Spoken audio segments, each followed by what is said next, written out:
You're listening to Empire of Rust, the first and greatest Transformers RPG podcast. Join the heroes of Cybertron as the last vestiges of Starscream's war take them to the far-flung colonies to defend the planet from distant threats and protect the Cybertronian Republic from the shadow of the Harmonium. Welcome back to Empire of Rust, the first and greatest Transformers RPG podcast. This is episode 131. And as I was looking at that number, I just thought, hey, that's a really cool looking number. Why? Not as cool as 181, mind you, but still cool looking. Why? Listen, I don't have to explain myself to you, Sweet Spot. I mean, I guess technically you're correct, but Yeah, that's true.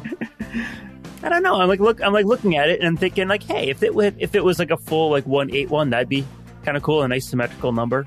It's almost that. I mean, they're palindromic in both cases. It's just one's not an ambigram. Can numbers be palindromic? Yep.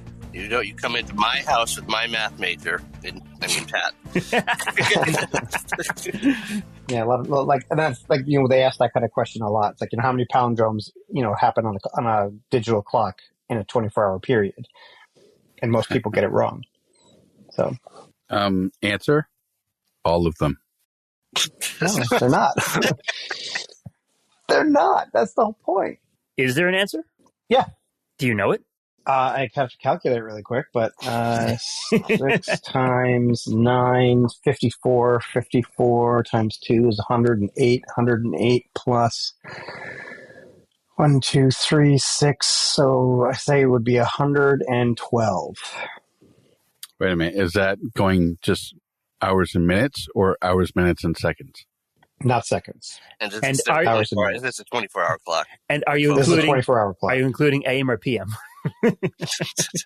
Those are not. It's just the number part. 24-hour clock is cool. Yeah. Actually, That's why I doubled. Actually, That's would be that's the why same. Maybe. No, No, it wouldn't be. Yeah. No. He could have just told us any number, you guys. You know that. I mean, I can tell you how. I can tell I know. you. So 1 o'clock, 101, 111, 121, 131, 141, 151. So there's 6 per number, and that applies from 1 through 9. So 6 times 9 is 54, right? Yeah, And then yeah. 1001, 1111, and 1221. There's only 3 when you're dealing with the 4-digit numbers, so that's 3. So 54 plus 3 is 57. 57 times 2, because that happens twice, is 114. Nice. Welcome to Empire of Math. When you explain math to me, Pat, I get weak in the knees. Yeah, it's okay.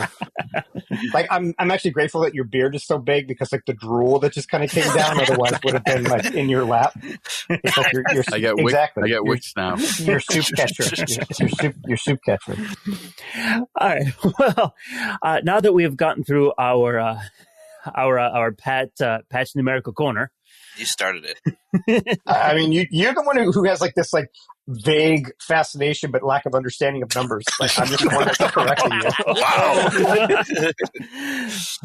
I mean, if we were to go back, I bet 30% of the beginnings involve like, hey, here's this weird number thing, because that's as far as you get. Because the episodes are numbered. Hey, what's an interesting thing about this number? I'm not a one-trick pony.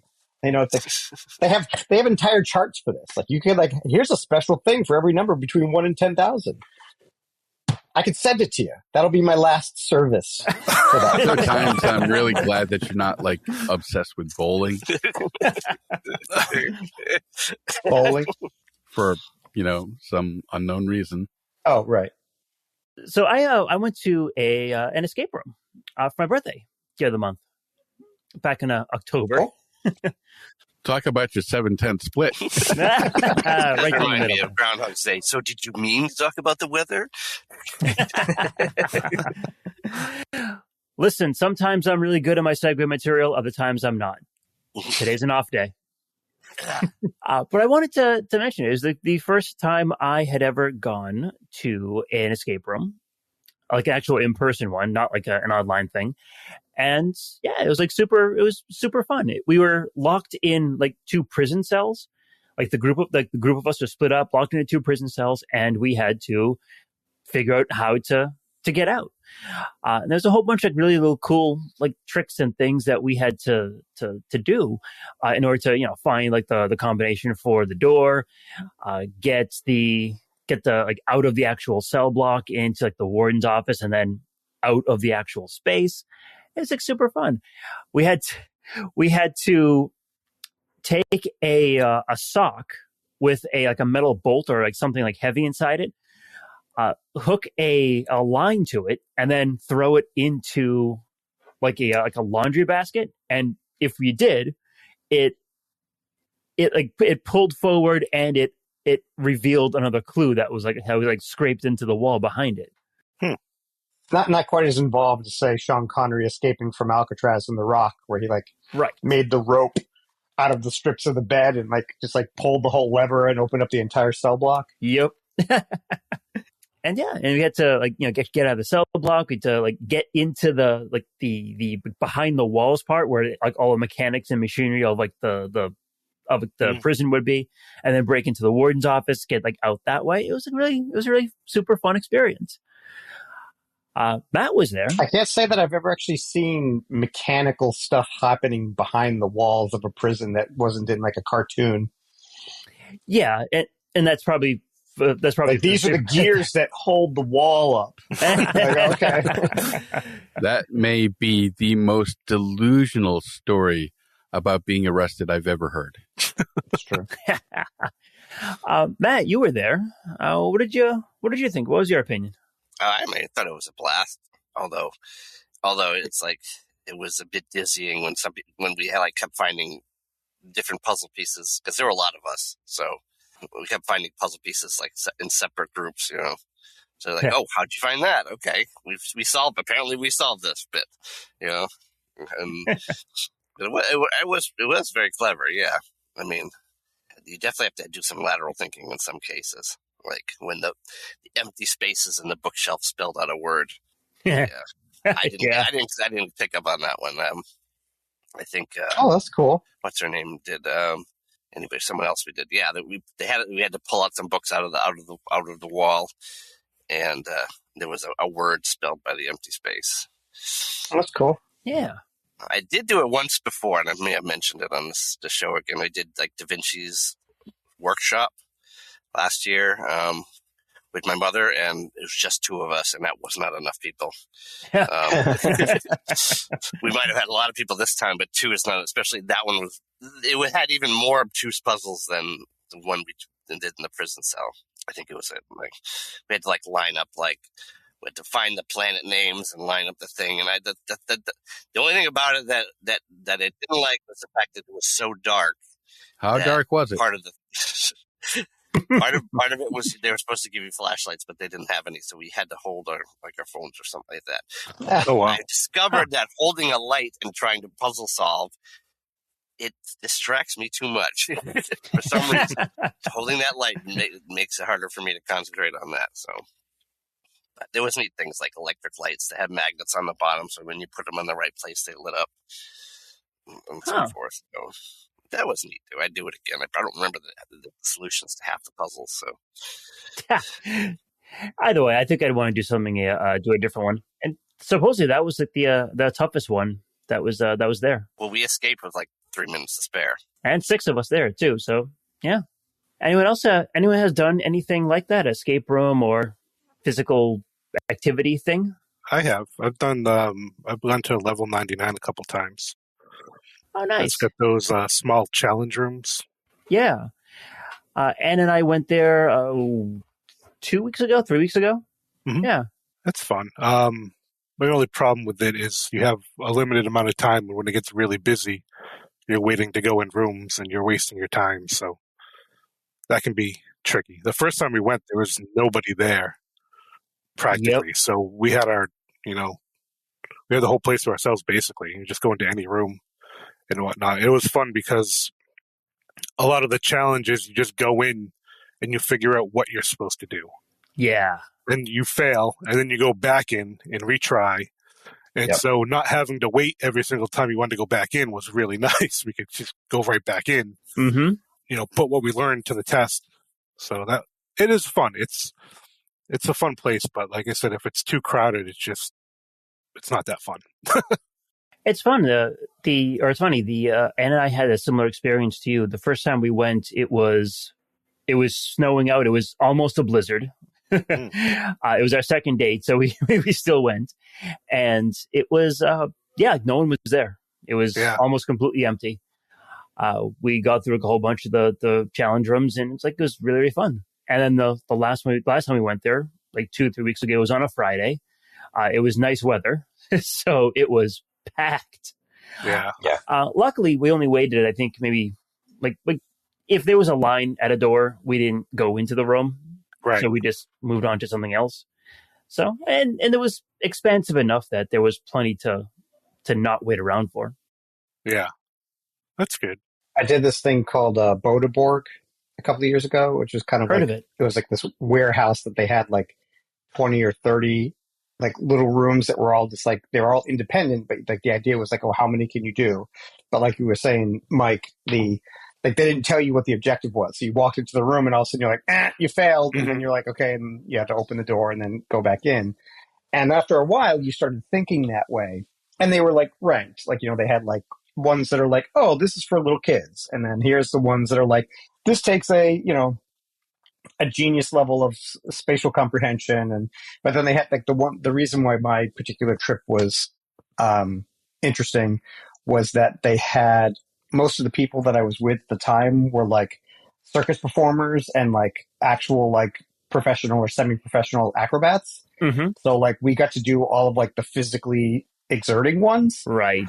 And some of those were like crazy interesting because like, there's ones where it's like, hey, don't step on the floor. Like the floor is lava. And then you're like, okay, whatever. It's a couple of steps. And then there's things where there's just a wall and there's nothing else. You have to kind of like hold yourself and like shimmy across the wall with nothing to put your feet on. But then I remember one that was like the floor, there was like a tunnel that was only 2 feet off the floor and you couldn't touch the ground, but there was just like a grate on the ceiling. And so you had to like almost climb on the ceiling upside down. Oh, wow. Like a foot from the ground without letting your butt touch the ground, and that's like, that stopped a lot of people, and it was just like, so, but being able to like go into all of like the black level ones that they're like, oh, like you need to be in good shape and like being able to solve most of them was actually pretty cool. But like you said, like there were ones where like, hey, there's like the ones that were dictated by kids, like, the lines were just so long that we're like, okay, whatever, we're going to go and try to find like another one. So, but that's again, with like a lot of things, it really depends on who you go with. Right. I've done a few of like the just like, oh, this is not physically exerting. It's just more like observation and like logic and stuff. And I've been good at those. Like that's the thing that I think that way. So like I tend to be a contributor to those sort of things, but like being the least in shape person in like a group of like acrobats and stuff like that was definitely it was humbling, but also like exciting. So where is Bodeborg? Is in Boston? I'm not sure. I think it was somewhere in Western Mass. This is years ago. It's been a long time. I believe there's 2 of them, but I can't remember where they were, and they might have closed by now. So I'm not even sure. I remember a couple of years ago when I was at Wayfair, one of the team building exercises they did for one of the pods was to go to Bodeborg. Did it help you become better teammates? Oh, I don't know. It wasn't my pod, so. Oh, okay. Gotcha. Didn't make me become teammates with them. Right. All right. Well, we got an episode to get back to, and just like you said, we might be hanging from might not be hanging from walls this time, but we might be hanging from something. So when last we left our heroes, the tram car that you were in had just done an emergency stop, and you are now hanging, suspended in midair over a very large chasm that is filled with hot smoke.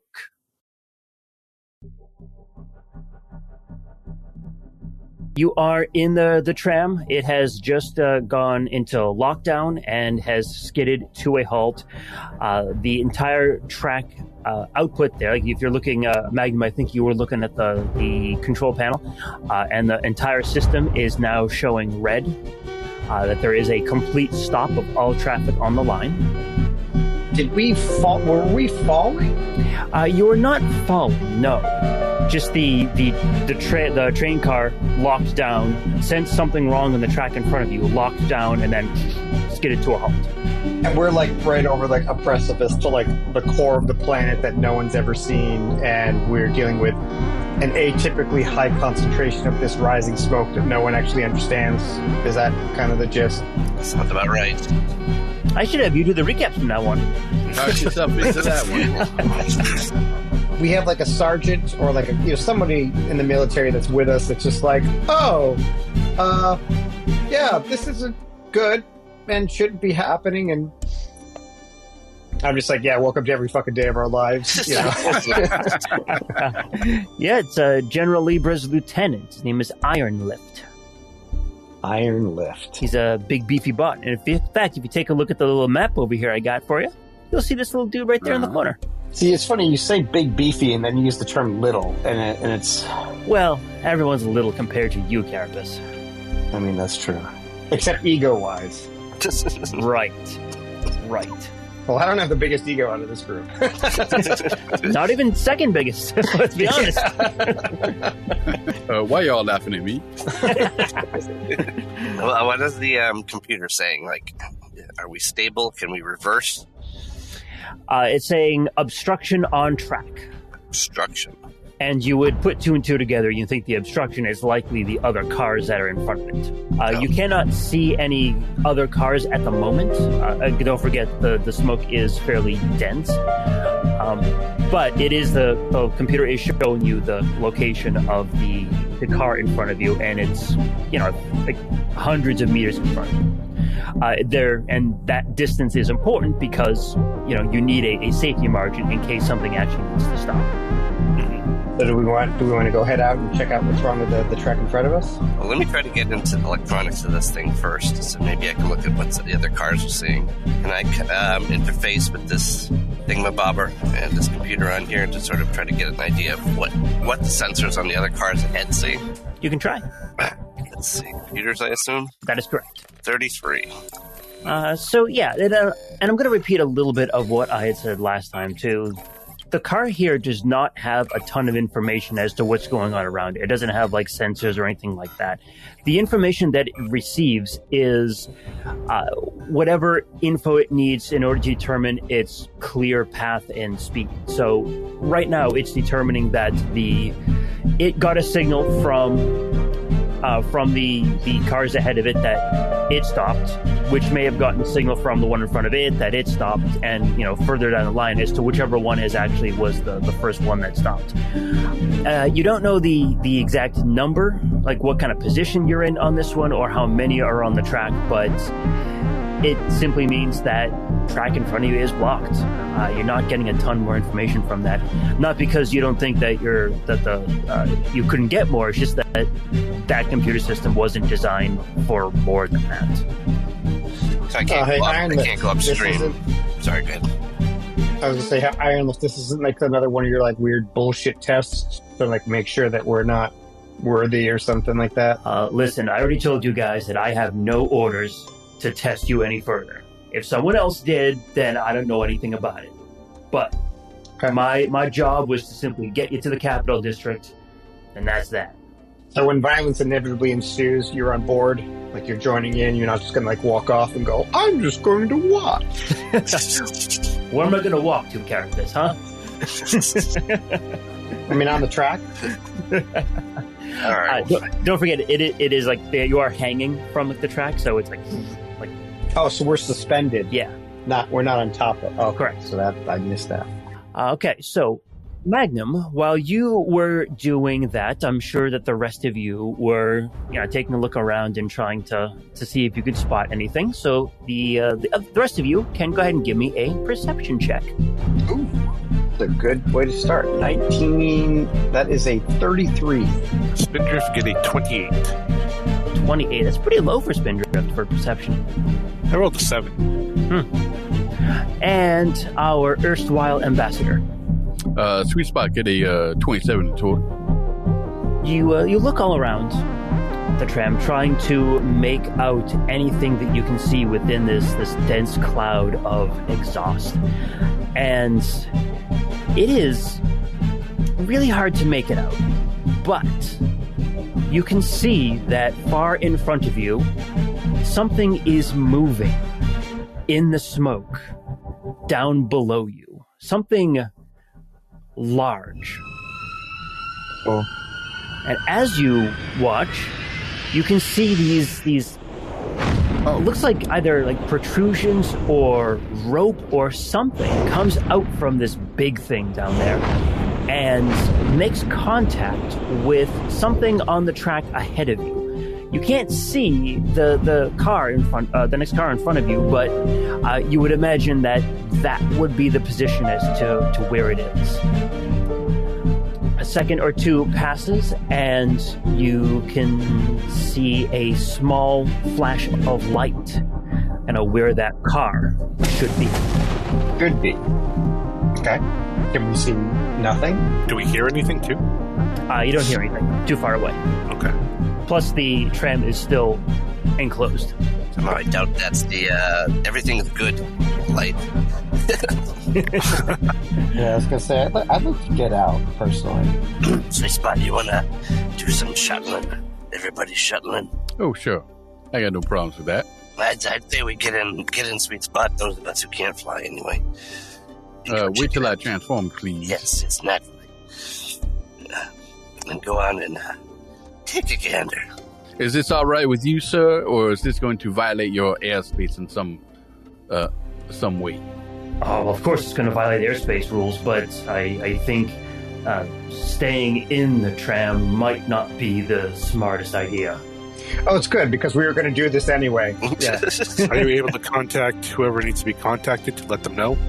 I will try, yes. I'm so glad he has so much initiative. Right? Well, I'm not going to wait. As soon as someone can open up the door for me, Yes. I will pop out and go into my hover mode and be as close to the door as I safely can. How many people are in here? Just the group of us and our escort? That is correct, yes. Okay, so we can just get everyone out. Takes a few to kind of get there, but yeah, Carapace, you're opening the door, right? Mm-hmm. And I'll pretty much just I'll be the bridge. I'll literally stabilize Sweet Spot by holding us while everyone crosses, and then I'll just step on in. That's fair. I want you to make a strength check, Carapace. That is a 9. Oh man, you Wow. tried to. That's actually good for a strength check. You try to push the door open, and it holds firm. Oh, interesting. Bear in mind that it's not supposed to open because no one wants to be able to fall out of the car. So, And these people are pussies. Okay. Okay, I will unlock it. Click. And then open the door. I do computers again to get the door open. that's the right way to approach this one. Yeah. oh, you were talking about your lockpick, right? When Carapace uses a lockpick, it makes sure that the lock is autographed in his own special way. I got a 48 for computers. Whew, man, all right. Yeah, you go ahead and you violate that computer. You don't even take it out to dinner first. The light above the door turns green. You hear an audible kind of unlatch and unhook sound, and then the door slides to the side. When the light is green, the tram is clean. Ladies and children, the bots first. Actually, Sweet Spot first, so we don't just fall. Yeah. Sweet Spot, yeah, you jump out into the atmosphere, and it's very, very hot. I hope you have some good filtration systems in there, because it's kind of bad. Ooh-wee. Jump out in midair and transform. Kind of hover back and get your back end, your aft up against the door. Carapace, you go ahead and reach out, grab a hold of Sweet Spot. Try to... My aft. Woo! Don't touch me there. And you try to stabilize him. Who's gonna be first in? I'll go. Okay, Spindrift, you are getting in. All right. Go ahead and make a quick acrobatics check, please. 23. 23. I'll say it's enough.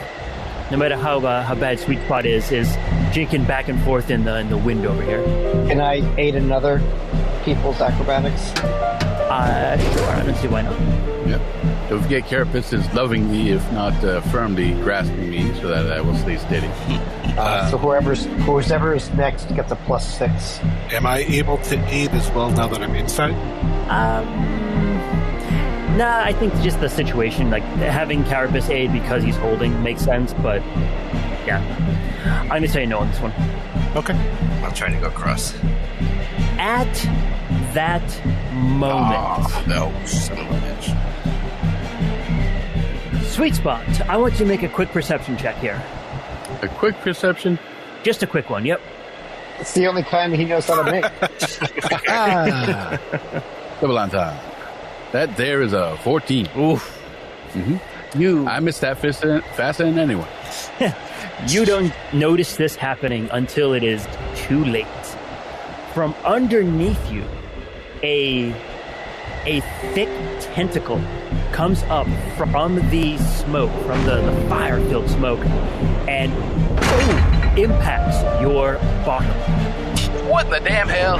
And it starts pulling you away from the track. Carapace, it's got me!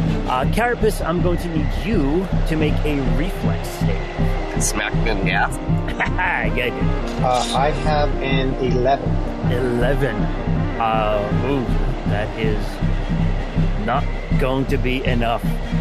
Yep. This tentacle pulls Sweet Spot away from the tram. Carapace, you are in the you're holding tight, like you kind of hold tight between both, and it pulls it away from you, and you go falling into the abyss. And Magnum, I'm actually going to have you make a reflex save as well, because you were going to jump in.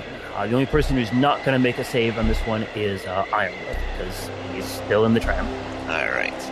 Spindrift, I'm going to have you make an acrobatics as well, to see if you can keep your feet on the way down.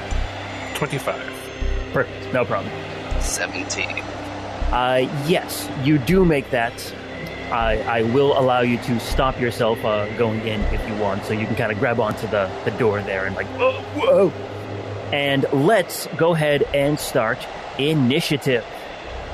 Yes! Whoop, whoop. Roll for that initiative. What in the... Whoa! I like where this is going. Only purple tentacles, Batman. I just showed you roughly what this thing is going to look like. Oh, I like this. All right, now that this thing has gotten closer, I will describe kind of what you're seeing.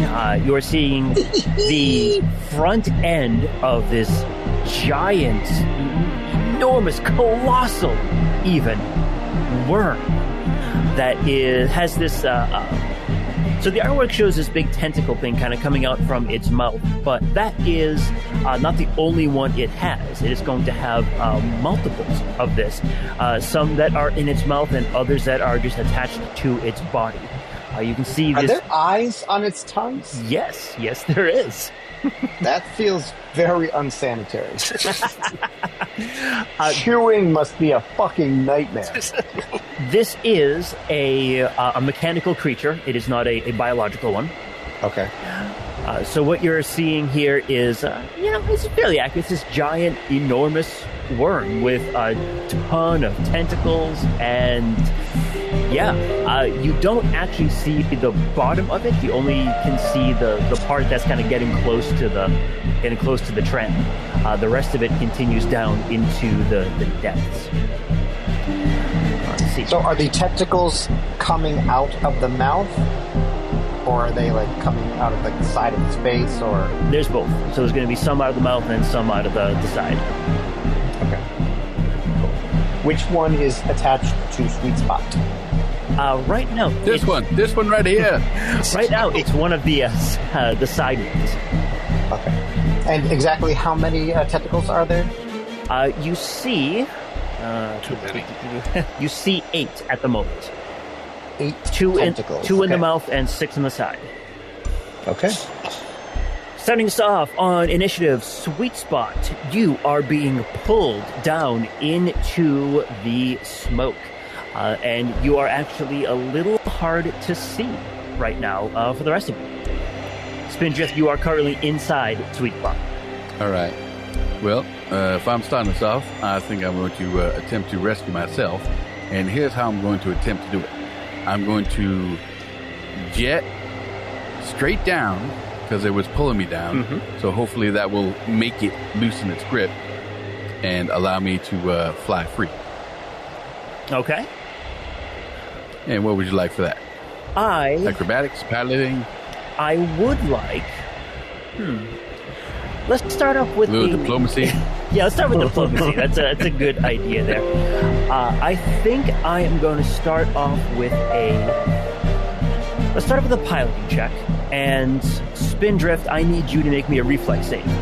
Because Sweet Spot never said he was closing his door.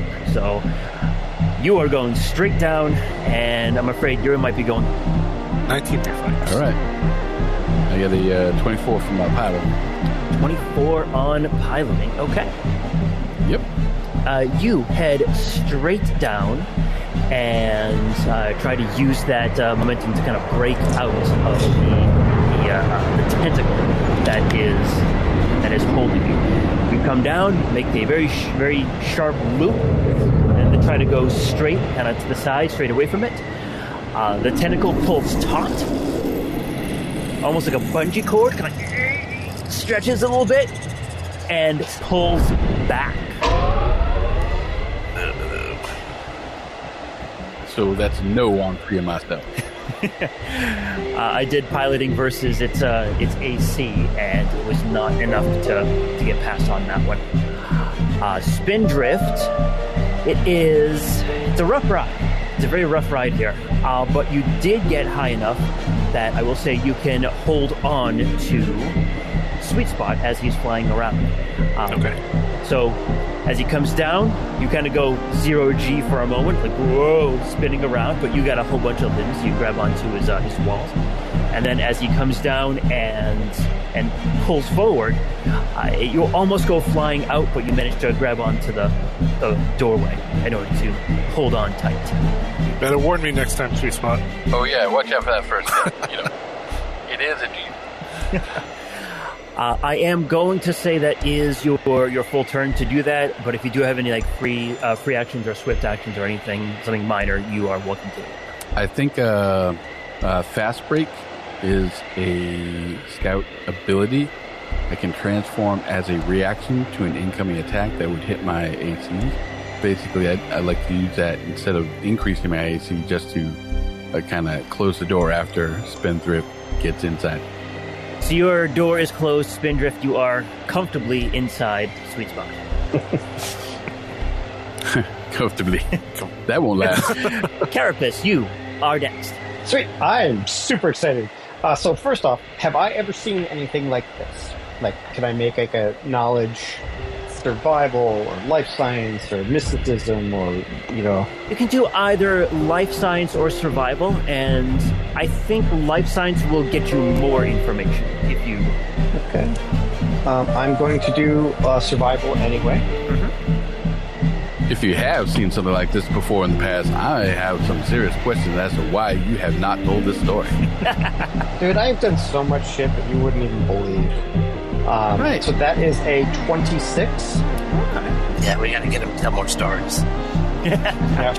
That should be our The little... Shrikebacks of Dramada. Does it have eyes outside of its tongue? Yes, it does. It does. Okay. Does the tongue? But you said the tongue does have eyes. Yep. And and I will give you this. So you haven't seen anything like, you haven't encountered this before. So I'm not going to give you too much for it. But I will tell you this. You have encountered things that have non-typical or atypical eyesight. So you think that whatever is on this thing's tongue is likely some kind of sensory mechanism. It may not be an actual eye, like a visual eye, but it may be some other way of getting information in. Okay. So when as I'm falling, am I falling like towards it, away from it? Like, is it like directly underneath me? It is not directly underneath you. It would be kind of like probably off to your east. Like, effectively, like if you were to look at the track overhead, it would be further along the track going forward. Okay. So first thing that I'm going to do as part of my fall is I'm going to activate my jetpack and but I'm going to fly towards its mass, ideally towards its face. Okay. And I'm guessing so ideally I want to get lined up with its eyes. Okay. But I don't think I'm going to be able to both activate that, move towards there, and do anything else. But as I'm falling, I'm going to start transforming into blaster mode. Okay, sounds good. So I will be close to its face, ready to do awesomeness next round. Sounds good to me. And you did do a good survival check. I should have kind of given you guys all of this to begin with too, but I will tell you the size. Its mouth is massive. I mean, I said colossal, but I want to make sure you understand the size of this thing. It is truly enormous. It could swallow Sweet Spot in his jet mode in one bite. Yes! Oh, I love this. Why does that excite you? Because I'm a fucking warrior? He's not inside you. True. Carapace versus the Gaping Maw. Like, am I seeing, like, is this just like one of many limbs, or does this seem like to be the primary aspect of the, like, you know, of the beast? With the survival, you're not going to get the information. How about a perception check? Now that I'm closer. It looks like it's I mean, you can't see the bottom of it, but it looks like it's a one big thing. Okay, cool. As I gesture that no one can see. Right. As part of that, like, just like an analysis of anything that is alive and therefore can die, like, did I happen to see like any, like, oh, behind its neck frills there are like gaps, or does it have scales? Is it reptilian? Like, you know, like, what does it look like? Is it like a big fucking fire octopus, or is it more of like a huggy eel?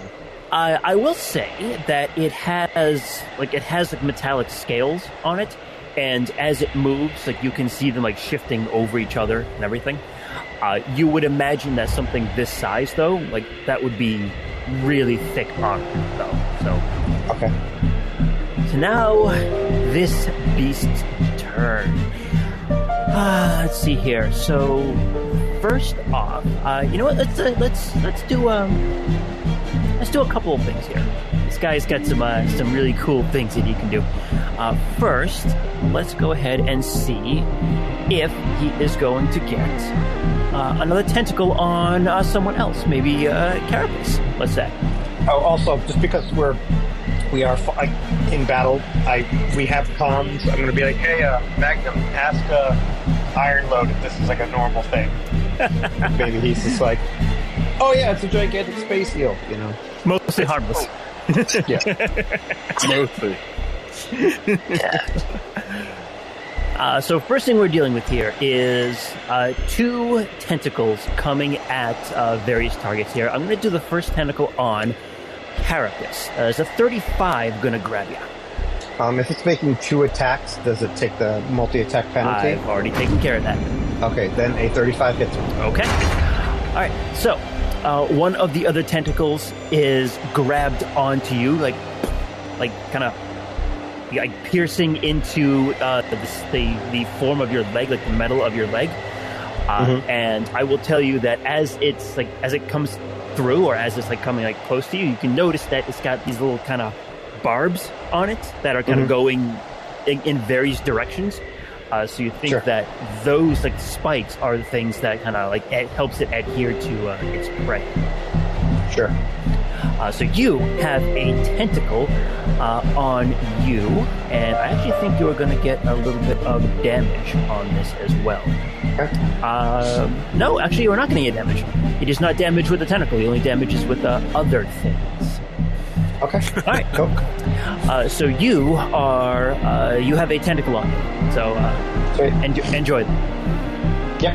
And I'm going to do the same thing here. He's going to send a second one over to... You know what? He's just going to go ahead and drag Sweet Spot in here. So let's give one more onto Sweet Spot. Oh, good. Ooh, that was a good hit. It's a 42. I miss. Ah, damn. Shit. All right. Yeah, my arm class increases by 10 when I'm scared. Dude, your armor class is higher than mine all the time. You're damn right. And mostly because you're starting. That's the GI mobility feat. All right, Sweet Spot, you have a second, you feel on your, you were flying away from it this time, so on your aft, another tentacle comes in, boom, and impacts your door, and boom, punches through the door, and you are pierced. Spindrift, something can just jump right in front of you here. And this creature starts reeling you in. You think that by next turn you will be in its mouth. Its mouth. And that's it for this turn, or this round. Spindrift. Alright, so this tentacle just whipped in and pierced through the door, and it's now like grabbing me. Mm-hmm. Exactly right. Alright. I'm gonna transform and bite it.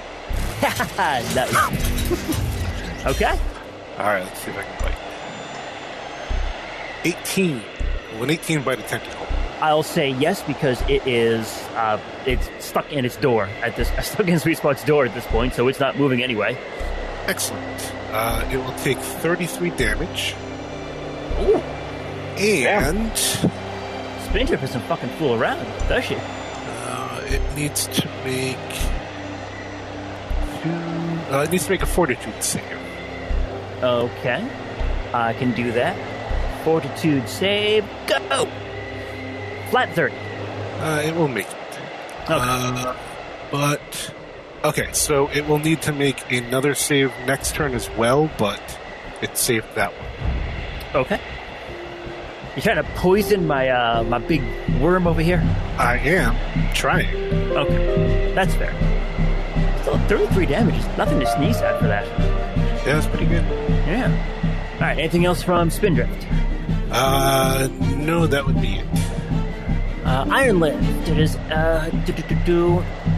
he's, a little bit shocked. Tell me, what do you want Iron Lift to do? Get out of the cable car. I mean, I guess Tell first us off, if he knows anything about this thing. is this like a sacred animal that if we kill it, we're gonna like unite the planets in hatred against us, or would be putting down whatever this thing is be a public service that will give us laureates? I have never seen anything like this before. This we have no idea what this is. Yes, kill it, shoot it. Okay, good. Okay. I was just like, that wasn't answering my question, but that last part was. Okay. Well, it's a great day for firsts around here. Carapace, what are you doing? Kill it faster! Unfortunately, it's covered by the unknown scary monsters act. So, what Iron Lift will do, though, is he'll go over to the now open door on the tram car, and he will pull out his weapons, and he'll just start shooting at the thing. Nice. he's not getting out. He can't fly, apparently. He cannot. Glide was the one that can fly. You said Glide was? Yeah, the other lieutenant. And then even then, he's more just kind of controlled falling. Stop. Yeah, he'll take a couple of shots on this thing. Each shot does hit, but you can see that it just impacts the outer shell and doesn't really do anything. What type of damage did he do, and did this thing seem to be resistant to it? It would be a laser, so electricity and fire. Okay. And yeah, it does. It's not that it seemed resistant to it. It just seemed that it was just too small. Like it just didn't do anything. Okay. And you would recognize that too, Carapace. You think that its armor was just simply too thick for a standard blaster to penetrate. Okay. My shots did nothing. I'm open to ideas. I have no idea. Do you have any grenades? Not on me. What's a grenade? What's your alt form? Can you call in the Air Force? Yeah. Yeah, no, I'm serious. There's a lot of shit. Yeah, I know. We need ordnance. Yes, give me a minute here. I'll get the line and see if I can get some support to us. You have 6 seconds. That's not enough time, Carapace. All right, that's his turn. Magnum, you're up. How far away is he from where I am right now? That sweet spot, I mean. He's being pulled in, so I'm willing to say probably about 200 feet or so.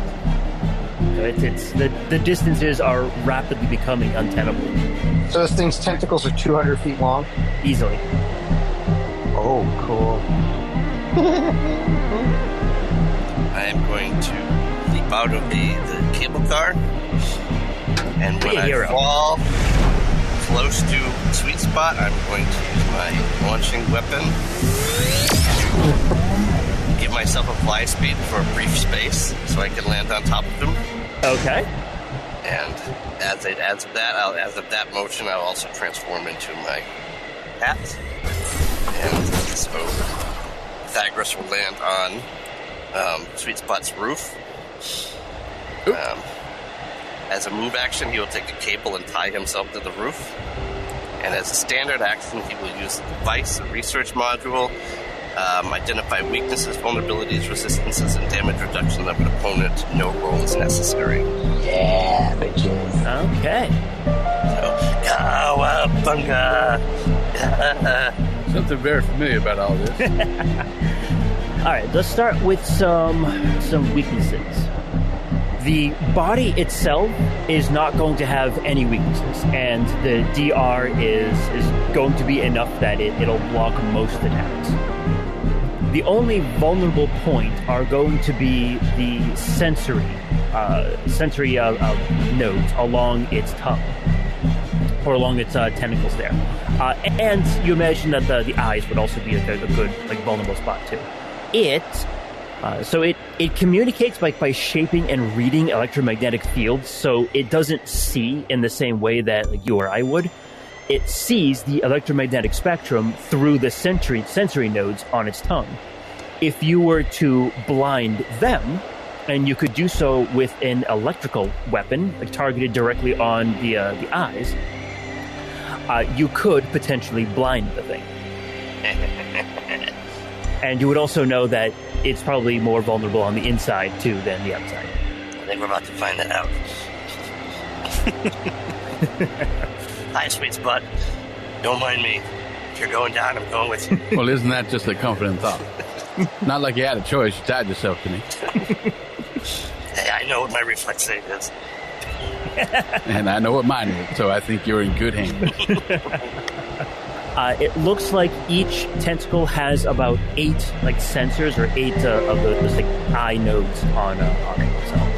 Okay. But you also imagine that since it's not a visual thing, each one senses in a small area around it, which tracks based on what you're kind of seeing with the other tentacles. Is it's kind of using it to read the space. So it can't be blinded via normal methods, by something like blinding ink, getting ink in its eye wouldn't necessarily do anything. Correct. Okay, that's shit. That's what I was just gonna do. Oh, were you gonna ink all over it? Yeah, I was. All over its face. But now I'm gonna look at my Delver mode because that sounds much more damaging. Of course, we'll broadcast all this information to Patreon. So its body's DR is just too good. We can only effectively fight either its eyes, its insides, or its tentacles. Yep. I will. Anything. So if you need an actual number, I will say DR 30 transfers. So it's possible you could get some through it, but yeah. Oh, and Magnum, as you are doing this, you do see that the tentacle has some kind of absorption kind of node to it. So you think it could potentially pull things, like pull health from a target. That's great. Something to be aware of. Can I be not aware of it? Yeah. Don't worry, I can erase this line from the episode, so. Okay, sweet spot. It is up to you. Start around 2. Well, already. And I am still pierced through my door. Yes, you are. You have 2 tentacles on you. You have one on the underside of your front, and then one through the back. All right. I'm going to tell everybody attached or in me to hold on tightly. There is your warning. I am then going to do a series of rapid barrel rolls to twist the 2 tentacles together into a rope-like streamer. Nice. Fuck yeah. And then I will fly in a loop through and around its mouth. So the next time it chomps down, it will chomp down on its own tentacle tongue things. That's awesome. I was thinking of doing almost the exact same thing. So that's great. All right. Go ahead and give me a piloting roll. Tell me a skill and give me a When did DC. Bugs Bunny join our team? Go ahead and give me a piloting roll. And that is a 35 for piloting. Thank you. Thank you very much. All right. That's pretty solid. It's a pretty solid roll. All right, so you do a series of barrel rolls. You twist around, and you're looping those 2 tentacles together. And I'll say you are 100% successful on that. So now you have effectively one giant tentacle that is wrapped around. Now the second part of that, what were you going to do there? I want to loop back toward its mouth and then kind of like through the side of its mouth so that the tentacles would be caught in its jaws when it bites down. Okay. I'm going to say give me another more difficult piloting check on this one because the barrel... More difficult? Yeah, because the barrel rolls make sense because it's pulling you towards them. So you spinning around, yeah, makes perfect sense. But right now you're trying to like go back and give it some slack so you can rotate. Yep. So go ahead and give me another piloting check. Let's see. Spindrift, I want you to give me a reflex save because it is getting pretty violent in there. But because he gave you a warning, you can take a +4 on it. And Magnum, you are tied down, you said?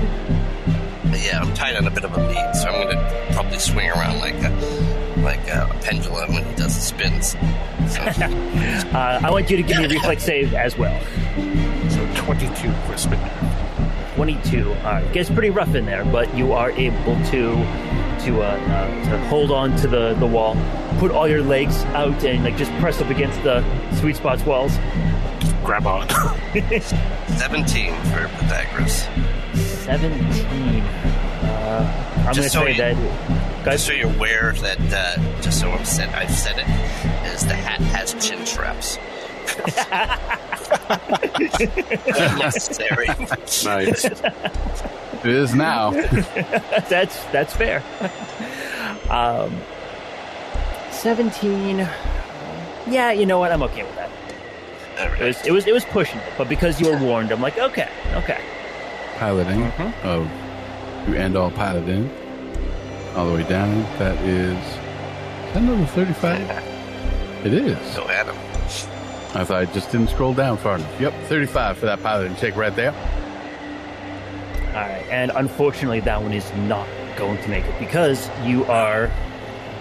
It's just, I gave a penalty for it again versus its AC. I gave it a penalty for it, and it's just not enough. So you're looping around, and you're like, oh, but he keeps on pulling back enough, and it's not giving you enough slack to do a full knot. And Magnum, all right.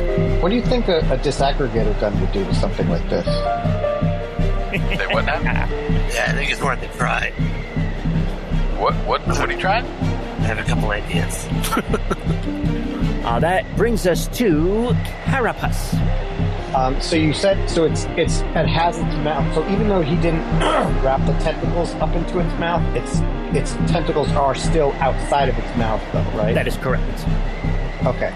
So my first attempt is going to be as I'm still flying, I'm going to seismic punch its jaw, it's like pretty much like the bridge of its nose down so that it closes its mouth on its own tentacles. Are you going to do anything about the tentacle that's attached to you? No. Okay. No. Okay. At least not right now. I hopefully this will resolve it as a consequence. So you want to fly your tentacle through its mouth or through its mouth? No, I'm just falling down pretty much onto its where its face is. I'm assuming it's it's got this. I'm pretty much going to fall on top and pretty much punch its nose so that it slams its jaws down on its own tentacle. Okay. It's not the tentacle that has sweet spot in its on it at the moment, just so you understand that, right? Yes. Yep. Okay. That's fine. All right. Good. Cool. Yep. Let's do it. Sounds cool.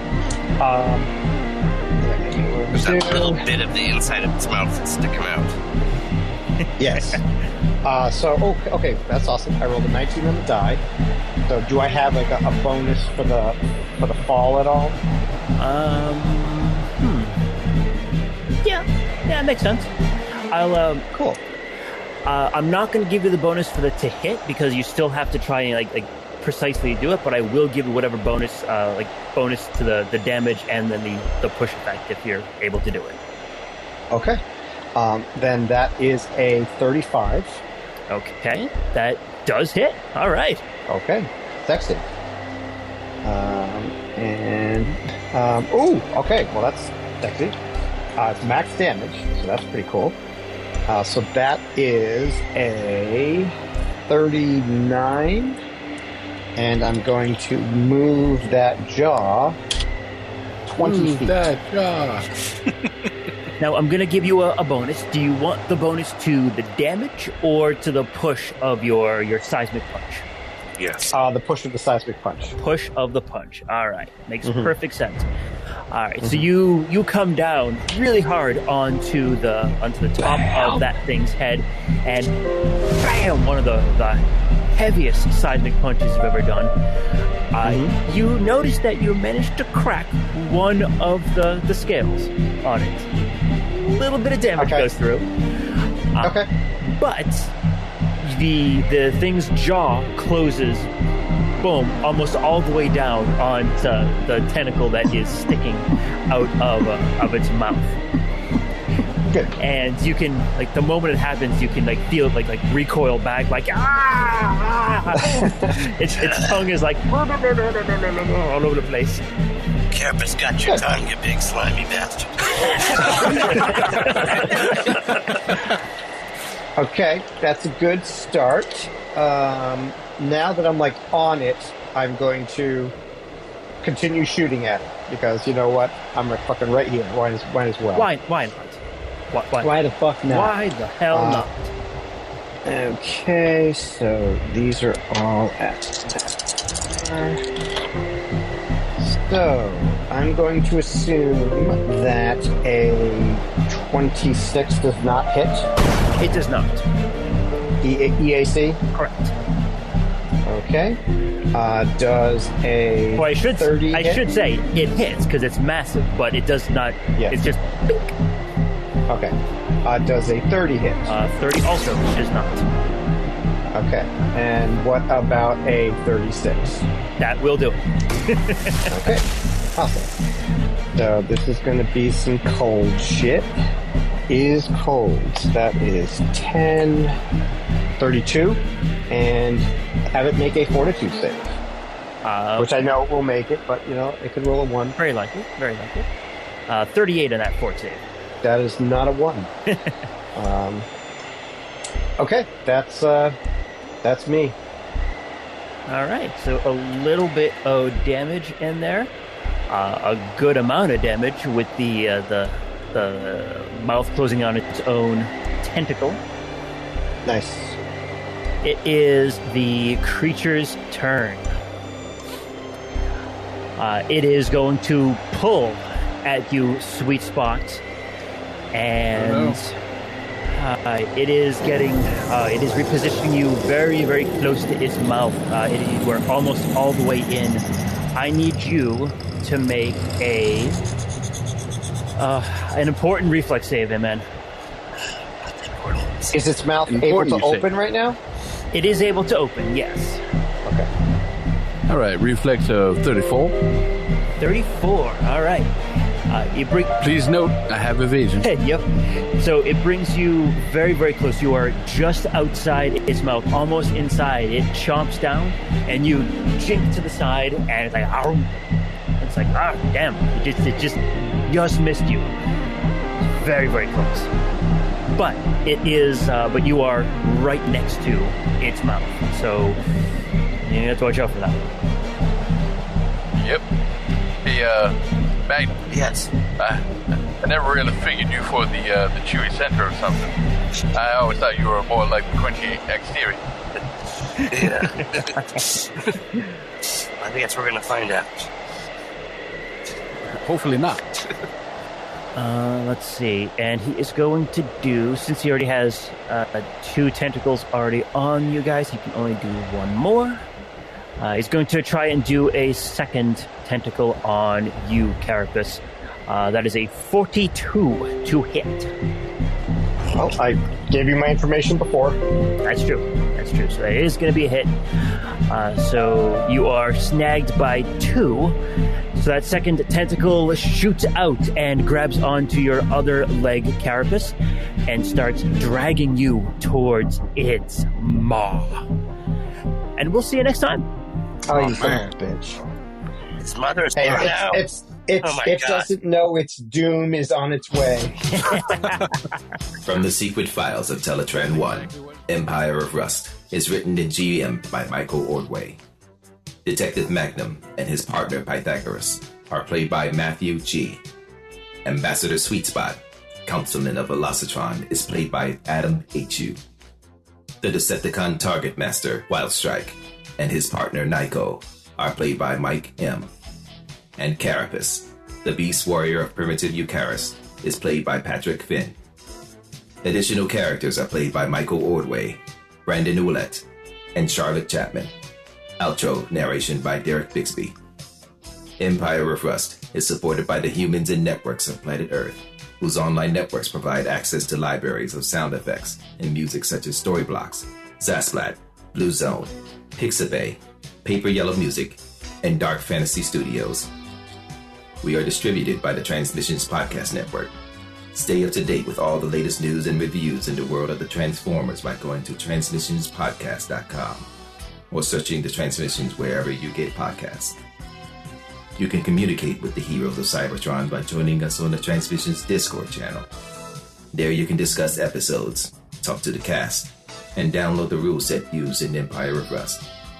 Teletran 1, signing off.